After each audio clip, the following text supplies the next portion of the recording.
So can you tell me about this piece here? I know this is another piece of artwork that you did that's developed from there, but here you've gone on to actually make a product with it.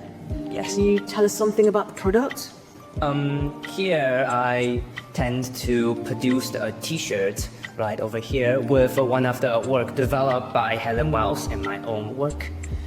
Over here, I use the same technique, but I also involved like patterns like this, which I didn't combine bubble techniques. I just use drops of white inks and blew them with straws to make them spread on the background. And also I use white pen to draw all the patterns while they enter the black background.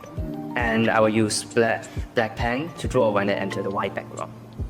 So this piece here that you've done was actually working with a real fashion company, Yeah. Danning Lab. If you were to make this t-shirt again, how would you improve it? Well, here we can see that the design was to separate parts of my work, because you can see that they have two sections, which part of them is white and part of them is kind of dark.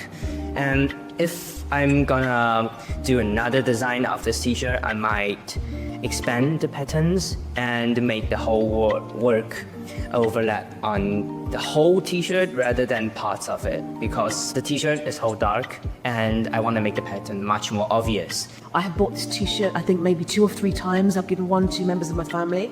I've given one to a friend, but I want you to explain the idea, the story behind this design, because I find it really interesting. If you want to know the whole picture of this artwork, my first potential is to combine all of those work back here into a whole circle.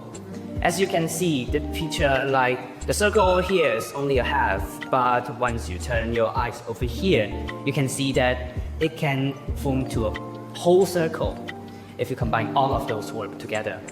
And over here, I tend to separate little parts to form a whole together.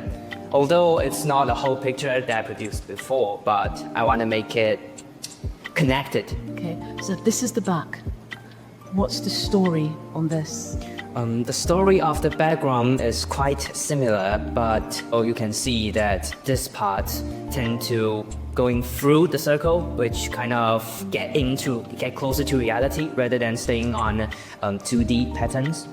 It's also, I remember you told me it was a representation of something. It's a representation of a moon. For me personally, if I were to buy these t-shirts, I give them as gifts for